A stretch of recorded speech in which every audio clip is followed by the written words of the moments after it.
Hi friends, welcome back to my channel. இன்றைக்கி நம்ம என்ன பண்ணலான்னா பீஸா எப்படி பண்ணலான்னு பார்க்கலாம். உடனே பீஸா ஓவனில் பண்ணுவேன்லாம் நினைக்காதீங்க. இல்லை, நார்மலாக கேஸில் எப்படி பண்ணலான்னு சொல்லித்தரேன். எனக்கு தெரிஞ்ச மெத்தடை உங்களுக்கு ஷேர் பண்ணிடுறேன், அவ்வளோதான். சரி, அதுக்கு முதல்ல ஒரு பேன் எடுத்துக்கோங்க.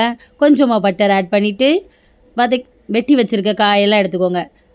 என்னெல்லாம் கட் பண்ணி வச்சுருக்கேன்னா வெங்காயம், தக்காளி, கேப்சிகம், கார்ன் மீடியம் சைஸில் கட் பண்ணி வச்சுருந்தேன். அதை பட்டரில் போட்டு நல்லா வதக்கிக்கணும். ஒரு 3/4 வேக்காடு வர்றது வரை நல்லா வதக்கிக்கோங்க. கொஞ்சமாக லைட்டாக உப்பு தூவி வதக்கிக்கோங்க. ஏன்னா கொஞ்சம் சால்ட்டாக இருந்தால் நல்லா இருக்குது, அதுக்காண்டி.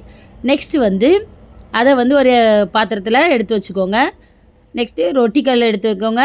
தேவையான பொருள் ரொட்டிக்கல்லும் ஒரு அலுமினிய பிளேட் எடுத்தேன். ஏன்னு பார்க்குறீங்களா, நம்ம டேரெக்டாக ரொட்டிக்கல்லில் வைக்கும்போது அந்த பீஸா பேஸ் இருக்குல்ல, சீக்கிரமாக கருகின மாதிரி ஆயிடுது. அதனால நான் என்ன பண்ணுறேன்னா ஒரு பிளேட் எடுத்து அதில் எண்ணெய் தடவி அப்புறம் பீஸா பேஸ் வைக்கும்போது அந்தளவு கருகலை, சூப்பராகவே வருது. அதனால தான். ஓகேவா, சாப்பிட்றதுக்கும் நல்லா இருக்குது. நெக்ஸ்ட்டு அந்த பீஸா பேஸில் பட்டர் தடவிட்டு, நான் வெளியே தான் பீஸா சாஸும் பீஸா பேஸும் வாங்கியிருந்தேன். எனக்கு வீட்டிலலாம் அதெல்லாம் செய்ய தெரியாதுங்க. எனக்கு தெரிஞ்சதை வச்சு உங்களுக்கு சொல்லித்தரேன். நெக்ஸ்ட்டு அந்த பீஸா பேஸில் பட்டர் தடவின பிறகு பீஸா சாஸும் சேர்த்து நல்லா எல்லா இடமும் ஸ்ப்ரெட் பண்ணி விட்டுக்கோங்க. தடவின பிறகு நம்ம சீஸு துருவி சேர்த்துக்கணும். ஒரு லேயர் ஃபஸ்ட்டு சீஸ் நல்லா துருவி சேர்த்துட்டு, அதுக்கப்புறம் நம்ம வதக்கி வச்சுருக்கோம்ல அந்த காய், அதெல்லாம் நல்லா மேலே நல்லா எல்லா இடமும் படுற மாதிரி நல்லா ஸ்ப்ரெட் பண்ணி, நெக்ஸ்ட்டு அதுக்கு மேலேயும் ஒரு லேயர் சீஸ் துருவி போடணும்.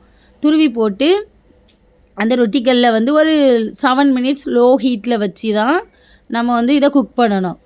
குக் பண்ணி எடுத்தால் சூப்பர் டேஸ்டியான பீஸா ரெடி. ஹெல்த்தியாகவும் கூட. நம்ம வெளியே தான் வாங்கியிருக்கோம் 2 பொருள், இருந்தாலும் நம்ம காயெல்லாம் வீட்டிலே வதக்கி நம்ம பசங்களுக்கு செஞ்சு கொடுக்கும்போது நம்ம மனசுக்கு கொஞ்சம் திருப்தியாக இருக்கும்ல. நம்மளும் வீட்டில் தான் செஞ்சு கொடுத்துருக்கோம் அப்படிங்கிற ஒரு திருப்தி இருக்கும்ல. அதனால நம்மளும் வீட்டில் ட்ரை பண்ணி பார்க்கலாம். உங்கள் எல்லாருக்குமே கண்டிப்பாக பிடிக்கும். இந்த கொஞ்சம் உரப்பு எதுவும் வேணால் சில்லி ஃப்ளேக்ஸும் அரகனாவும் சேர்த்துக்கோங்க. இன்னுமே டேஸ்ட்டு சூப்பராக இருக்கும். நான் சர்வ் பண்ணும்போது அப்படி கொடுத்தேன்.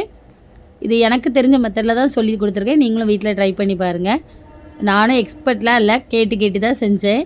இது 4th டைம் செய்கிறேன். சூப்பராகவே வந்திருந்து.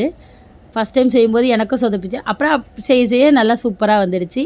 நீங்களும் ட்ரை பண்ணி பாருங்கள், உங்களுக்குமே ரொம்ப சூப்பராக வரும். செஞ்சு பார்த்துட்டு எப்படி இருந்துன்னு கீழே கமெண்ட்டில் சொல்லுங்கள். என்னோடய வீடியோ உங்களுக்கு பிடிச்சிருந்தா மறக்காமல் லைக் அண்ட் சப்ஸ்கிரைப் பண்ணுங்கள். சாச்சா, பாய் பாய். இன்னொரு வீடியோவில் பார்க்கலாம்.